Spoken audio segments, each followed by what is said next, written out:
तो कैसे हैं आप लोग? लेके आए हैं next part of the chapter. Topic का नाम है डबल डिस्प्लेसमेंट रिएक्शन यानी कि DD reaction by DD sir. तो आज का जो टॉपिक है टाइप ऑफ रिएक्शन में कह सकते हैं जो 4 टाइप की हम रिएक्शन आज पढ़ने वाले हैं। तो जो फर्स्ट पार्ट में हमने पढ़ी थी वो थी कॉम्बिनेशन रिएक्शन, सेकंड में पढ़ी थी डीकंपोजिशन रिएक्शन और थर्ड में जो हमने लास्ट वीडियो की थी वो की थी डिस्प्लेसमेंट रिएक्शन पे। तो आज का जो रिएक्शन होने वाला है वो होने वाला है डबल डिस्प्लेसमेंट रिएक्शन। और सबसे इंपॉर्टेंट बात यह है कि डबल डिस्प्लेसमेंट रिएक्शन की एक ही रिएक्शन आपके एनसीईआरटी में है और वही reaction last year class 10th के सीबीएसई में आई है। उससे लास्ट ईयर यानी कि पिछले 2 साल से आपको ये जो रिएक्शंस है वो कंटिन्यूअसली आ रही हैं। तो करते हैं शुरू बिना किसी देरी के। तो आज का जो हमारा टॉपिक है वो है डबल डिस्प्लेसमेंट रिएक्शन। तो खोल लीजिए अपनी कॉपी, पेन निकाल लीजिएगा और करते हैं शुरू बिना किसी देरी के। डबल डिस्प्लेसमेंट रिएक्शन को समझाने से पहले आपको इसका फॉर्मेट बताना चाहूंगा। ठीक है, फॉर्मेट आपको मान लेते हैं। एक मेरे पास कंपाउंड है AB और ये रिएक्ट करेगा किसी कंपाउंड के साथ जिसका नाम है CD। तो हमारे पास सबसे पहली बात डबल डिस्प्लेसमेंट रिएक्शन में क्या होने वाले हैं? कंपाउंड। एक का नाम मान लेते हैं AB है, एक का CD है। अब ये B क्या है? इसका आयन जो आपका पीछे की तरफ ये लग रहा है इसको हम क्या बोल देते हैं? आयन। क्या है ये? आयन। और आयन जो आपका मान लो यहाँ पे आयन कौन है? B और D हमेशा पीछे ही रहेंगे, ये बात याद रखना। हमेशा कहाँ रहेंगे? पीछे। रिएक्शन के चाहे रिएक्टेंट साइड पे हो या प्रोडक्ट साइड पे हमेशा पीछे रहेंगे। अब यहाँ पर अगर ये कौन सी रिएक्शन मैं आपको बताता हूँ, अगर ये डबल डिस्प्लेसमेंट रिएक्शन है तो क्या होगा? अगर ये डबल डिस्प्लेसमेंट रिएक्शन है जो A का आयन B है ना, अब A का आयन B नहीं होगा, A का आयन कौन हो जाएगा? D। समझ में आई बात? और C का जो आयन है अब D नहीं रहेगा, C का आयन कौन हो जाएगा? B। समझ में आया? तो यहां पर क्या हो रहा है बच्चे? Exchange of ions. Exchange of ions यानी कि D की जगह कौन ले लेगा? B और B की जगह कौन ले लेगा? D। यानी कि इस रिएक्शंस में क्या हो रहे हैं? एक्सचेंज ऑफ आयंस हो रहे हैं। यानी कि A के साथ जो B था अब वो B की जगह कौन ले लेगा? D। और D हमेशा पीछे रहेगा क्योंकि D हमने क्या माना है? आयन माना है। तो हमारे पास आ गया AD प्लस। अब C के साथ कौन था बच्चे? C के साथ था D, लेकिन C का आयन एक्सचेंज हो गया इसके साथ, तो हमारे पास कौन आ जाएगा? CB। तो समझ में आई आपको बात? अगर मैं आपको इसको दूसरे तरीके से एक और अगर आपको मैं कहता हूँ, एक एग्जांपल देता हूँ कि भैया इसको डबल डिस्प्लेस करके दिखाओ, तो आयंस कौन से? जो पीछे वाला है ना, ये आयंस, ये हमेशा रहेंगे भी पीछे, रहेंगे भी पीछे। यानी कि P के साथ Q है, अब P के साथ R मत कर देना, P के साथ S आएगा जो पीछे है, यानी कि PS प्लस R के साथ कौन आएगा? Q। R के साथ Q।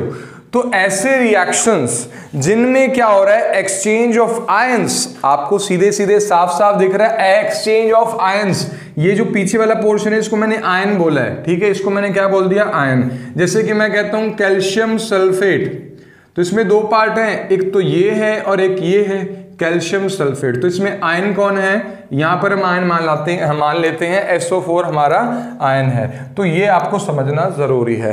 तो what is double displacement reaction, जो इसकी डेफिनेशन है वो आपको पता होनी चाहिए। डेफिनेशन आपको पता चल चुकी है तो लिखिएगा आप कॉपी में, the chemical reaction in which exchange of ions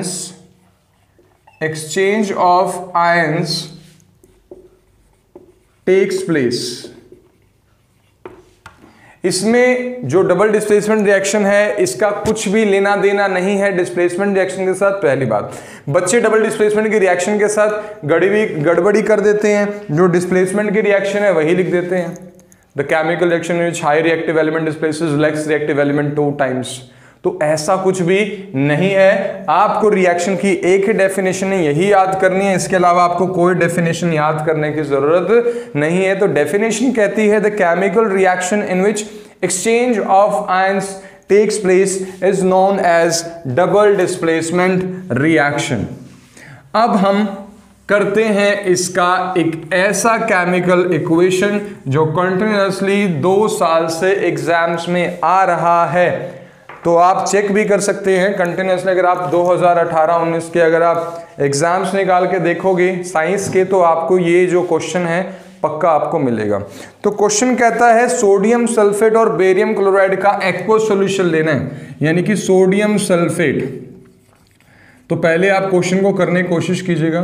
sodium sulphate का एक्वस सॉल्यूशन, यानी कि मेरे पास क्या एक टेस्ट ट्यूब है जिसमें क्या है सोडियम सल्फेट, इसके साथ जो मेरे को रिएक्ट करवाना है वो कौन सा कंपाउंड करवाना है, बेरियम क्लोराइड। क्या है, बेरियम क्लोराइड। तो कहता है यहां पर क्या होगा, देखिए आप समझ में आ रहा है आपको। यहां पे आयन कौन है, आयन कौन है, सल्फेट। यहां पे आयन कौन है, क्लोराइड। इतनी सी बात आपको पता है। अगर ये कौन सा रिएक्शन है, अगर ये डबल डिस्प्लेसमेंट रिएक्शन है, तो आप ट्राई कर सकते हो कि आंसर क्या आएगा। अब देखिए सोडियम के साथ कौन है, सल्फेट। अब सोडियम के साथ कौन हो जाएगा, क्लोराइड। समझ में आया, क्योंकि यहां पर एक्सचेंज ऑफ आयन्स हो रहा है। इसका आयन ये है और इसका आयन ये है। सोडियम का आयन सल्फेट है, लेकिन अब सोडियम का आयन कौन हो जाएगा, क्लोराइड। तो आपको मिलेगा sodium chloride plus barium sulphate.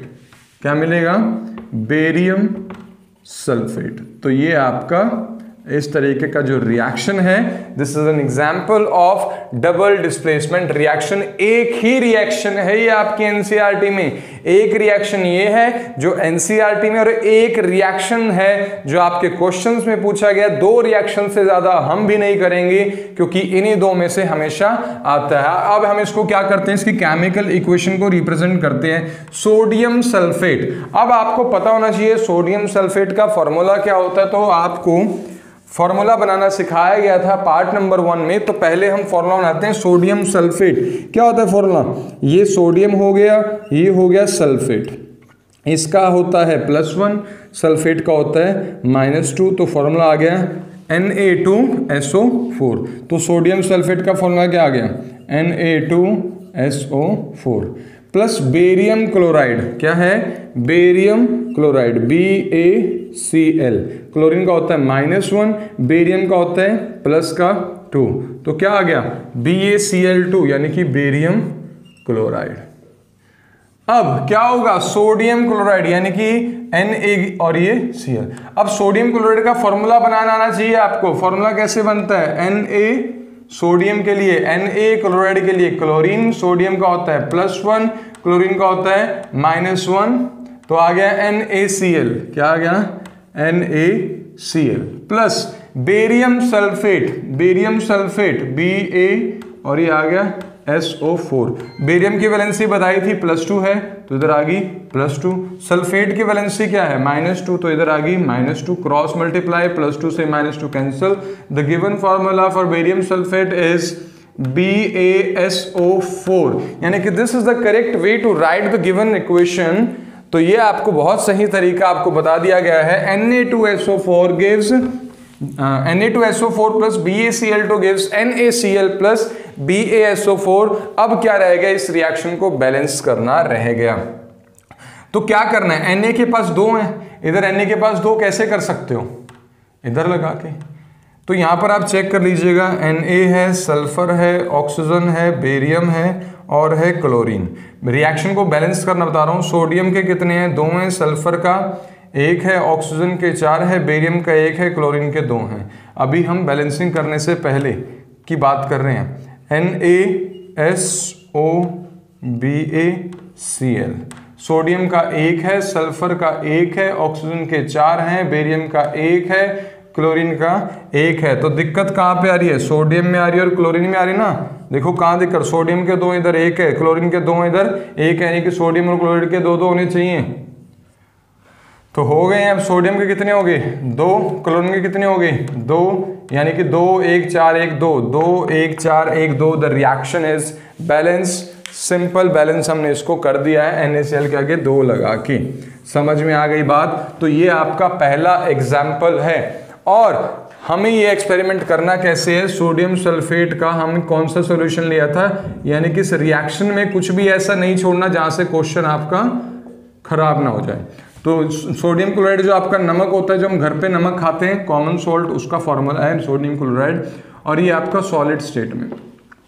यानी कि मैंने क्या किया, एक्चुअली मैंने क्या किया, एक टेस्ट ट्यूब लिया जिसमें मेरे पास क्या था बच्चे, जिसमें मेरे पास सॉल्यूशन था बेरियम क्लोराइड का एक्वस सॉल्यूशन, बेरियम क्लोराइड का एक्वस सॉल्यूशन।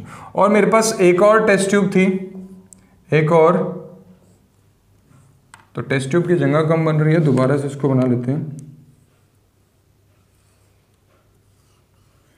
एक और टेस्ट ट्यूब थी जिसमें सॉल्यूशन कौन सा था, सोडियम सल्फेट का एक्वस सॉल्यूशन। जब मैंने इसको इसमें मिक्स किया तो ये रिएक्शन हुआ। और सबसे इंपॉर्टेंट है इसकी ऑब्जर्वेशन।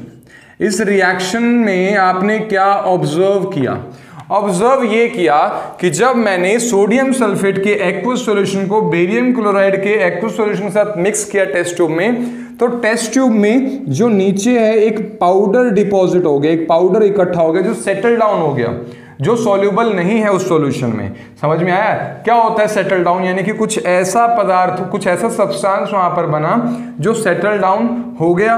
और वो जो सब्सटेंस था वो कौन था, वो था बेरियम सल्फेट। नीचे जो व्हाइट कलर का पाउडर था वो बेरियम सल्फेट कैसे कलर का पाउडर है, व्हाइट कलर का पाउडर है। White powder gets, white powder gets settled down.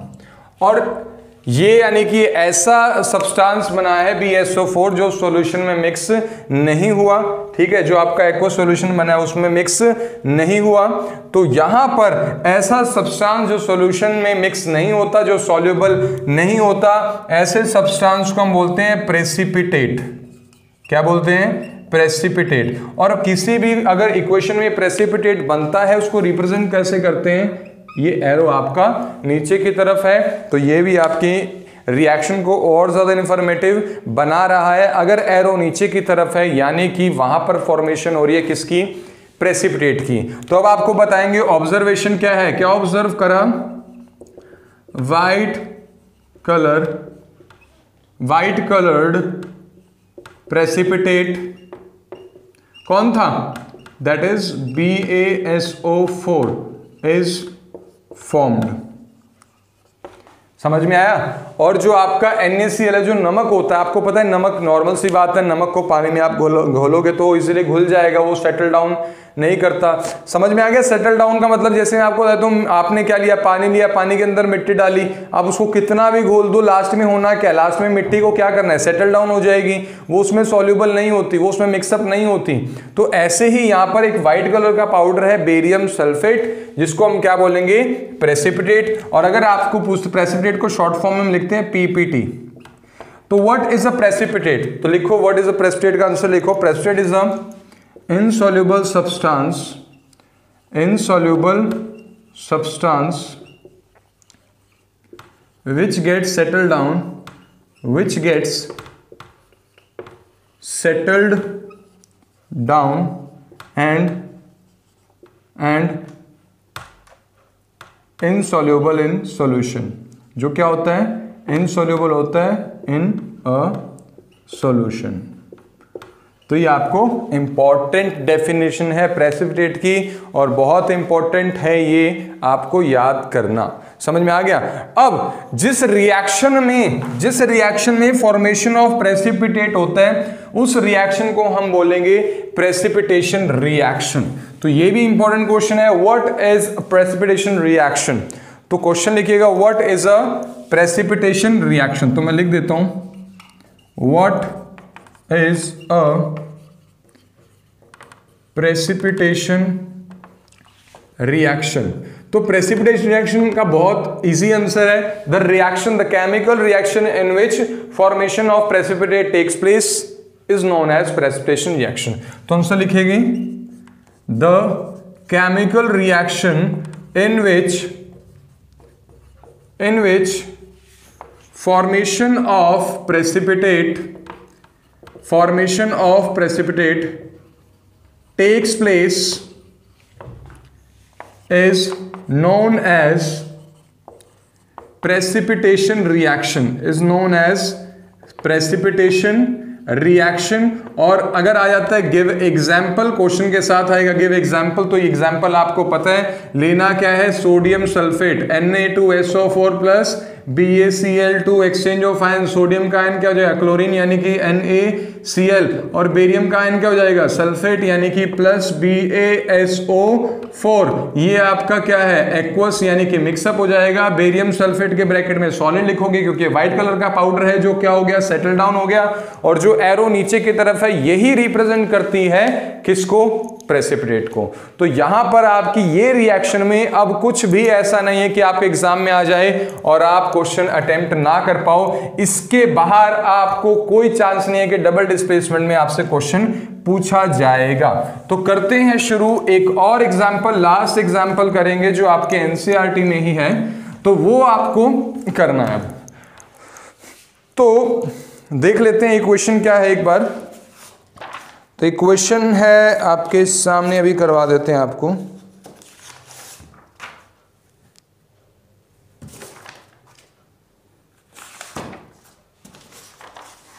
यानी कि आपको जो नेक्स्ट इक्वेशन में करना है वो करना है लेड नाइट्रेट और पोटेशियम आयोडाइड, लेड नाइट्रेट और पोटेशियम आयोडाइड। जी हाँ, तो जो नेक्स्ट है आपका नेक्स्ट रिएक्शन है डबल डिस्प्लेसमेंट का, वो है लेड नाइट्रेट और पोटेशियम आयोडाइड। तो अब आपको करना क्या है, इसको ट्राई कीजिएगा इसी तरीके से कि अगर ये डबल डिस्प्लेसमेंट रिएक्शन है और यहां पर देखिएगा आपको करना क्या है, एक्सचेंज ऑफ आयंस करने हैं। इधर आयन कौन है, नाइट्रेट है, इधर लेड नाइट्रेट में आयन कौन है, नाइट्रेट है, और पोटेशियम आयोडाइड में आयन कौन है, आयोडाइड है। यहां पर डबल डिस्प्लेसमेंट रिएक्शन होगी, और डबल डिस्प्लेसमेंट रिएक्शन वो होती है जहां पर आयंस क्या कर जाते हैं बच्चे, एक्सचेंज। तो यहां पर आयंस क्या कर जाएंगे, एक्सचेंज कर जाएंगे। किस तरीके से, देखियो लेड के साथ नाइट्रेट है तो अब लेड के साथ कौन आएगा, आयोडाइड, और पोटेशियम के पीछे कौन आएगा, नाइट्रेट। तो मेरा सॉल्यूशन हुआ lead iodide plus potassium nitrate. तो ये आपका एग्जैक्ट डबल डिस्प्लेसमेंट रिएक्शन है जो अकर करेगा लेड नाइट्रेट और पोटेशियम आयोडाइड का।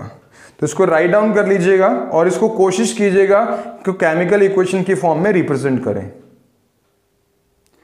तो अब हम कोशिश करेंगे इसको केमिकल इक्वेशन के तरीके से रिप्रेजेंट करें। तो करना क्या है, जो फॉर्मूला है वो लिखते जाइएगा। Lead nitrate, lead nitrate, lead यानी कि Pb और नाइट्रेट यानी कि NO3। अब नाइट्रेट की वैलेंसी -1 है और इसकी क्या है 2 है, तो क्या आएगा PbNO3 का होल ट्वाइस। तो हमारे पास लेड नाइट्रेट को लिख दिया PbNO3 का होल ट्वाइस। अब बनाएंगे पोटेशियम आयोडाइड, ये पोटेशियम हो गया, ये आयोडीन हो गया, इसका वैलेंसी +1 होता है, इसका -1 होता है, तो बनेगा क्या K multiplied by sorry simple आप क्या लिखोगे KI। अब लेड आयोडाइड क्या होता है, लेड आयोडाइड यानी कि Pb, आयोडाइड यानी कि I। Pb का आपको पता है वैलेंसी क्या होता है +2, इसकी होती है -1 यानी कि Pb1I2। तो फॉर्मूला क्या बना लेड आयोडाइड का PbI2 plus potassium nitrate, potassium की वैलेंसी +1, नाइट्रेट की -1, तो आपके पास फॉर्मूला बन जाएगा KNO3। अब यहां पर आपको ये ऑब्जर्व करना है कि आपको यहां पर भी क्या मिल रहा है, एक प्रेसिपिटेट मिल रहा है। अगर मैं इसको इस तरीके से रिप्रेजेंट करता हूं, इस एरो का मतलब है कि जो यहां पर लेड आयोडाइड बना है इसके ये हमारे पास क्या फॉर्म हुआ, एक प्रेसिपिटेट फॉर्म हुआ है। और आपको याद होना चाहिए लेड आयोडाइड का कलर क्या होता है, लेड आयोडाइड का जो कलर है वो है येलो कलर। क्या है, येलो कलर। ये प्रेसिपिटेट क्यों है, क्योंकि जब हमने इन दोनों रिएक्शंस को किया तो ये क्या हो गया, सेटल डाउन हो गया। क्या हो गया, ये सेटल डाउन हो गया। और यहां पर आपको ये रिएक्शन कंप्लीट हो गई। जो चीज यहां पर रहती है वो हम चेक कर लेते हैं कि whether the given reaction is balanced और नॉट, क्योंकि रिएक्शन को बैलेंस करना बहुत ज्यादा जरूरी है। तो रिएक्शन को क्या करना है, बैलेंस करना है, यानी कि PbNO3 का होल ट्वाइस प्लस KI। तो यहां पर आप चेक कर लीजिएगा, NO3 के 2 हैं, NO3 के 2 यानी कि नाइट्रोजन के 2, ऑक्सीजन के 6, नाइट्रोजन के 2 करने हैं। तो नाइट्रोजन के 2 कैसे होंगे, आगे लगा दिया। अब नाइट्रोजन के 2 हो गए, ऑक्सीजन के 6 हो गए, लेकिन पोटेशियम के कितने हो गए, पोटेशियम के कितने हो गए 2। यहाँ पे पोटेशियम के कितने करने हैं 2, हो गए 2। अब देखियो आयोडाइड के भी 2 हैं, पोटेशियम के भी 2 हैं, पोटेशियम के भी 2 हैं, आयोडाइड के भी 2 हैं, Pb का 1 है, Pb का 1 है, नाइट्रोजन के 2 हैं, नाइट्रोजन के 2 हैं, ऑक्सीजन के 6 हैं, ऑक्सीजन के 6 हैं। तो द रिएक्शन इज बैलेंस्ड। और यहां पर याद रखना, जो येलो कलर का पाउडर जो डिपॉजिट हो रहा है वो कौन है, वो है लेड आयोडाइड। तो ये आपका जो है, आपको डबल डिस्प्लेसमेंट रिएक्शन में इससे ज्यादा रिएक्शंस करने की जरूरत ही नहीं है। और अगर आपको रिएक्शन कभी ऐसी आती है कि आपको इस फॉर्म में आती है, अगर मान लो कुछ भी आता है कि मान लो AB + CD की फॉर्म में अगर कभी भी रिएक्शन आएगी, तो हमेशा कोशिश करना कि वो डबल डिस्प्लेसमेंट के तरीके से ही सॉल्व करो। अगर मैं यहाँ पे कहता हूँ इसको डबल डिस्प्लेसमेंट बनाओ, तो क्या करोगे, A के साथ आ जाएगा D, और यहां पर देखो C आगे है, तो बेटा ये आगे रहेगा, आयन हमेशा पीछे जाएगा, +CB। तो ये सही तरीका है डबल डिस्प्लेसमेंट रिएक्शन को करने के लिए। तो डबल डिस्प्लेसमेंट रिएक्शन में इतना ही है। तो अब आपको क्या करना है, चैनल को सब्सक्राइब करना है। तो मेरी बात आप मानते नहीं हो, चैनल को सब्सक्राइब नहीं कर रहे हो, इसलिए हमने बुलाया है सलमान भाई को, जो आपको समझाएंगे कि इस चैनल को, दीपक दहिया DD सर को सब्सक्राइब करना है। तो मिलते हैं सल्लू भाई से। और नीचे जो वो सब्सक्राइब का बटन है ना, उसको हिट करो। कहानी खत्म। देखो मत, जल्दी से करो सब्सक्राइब।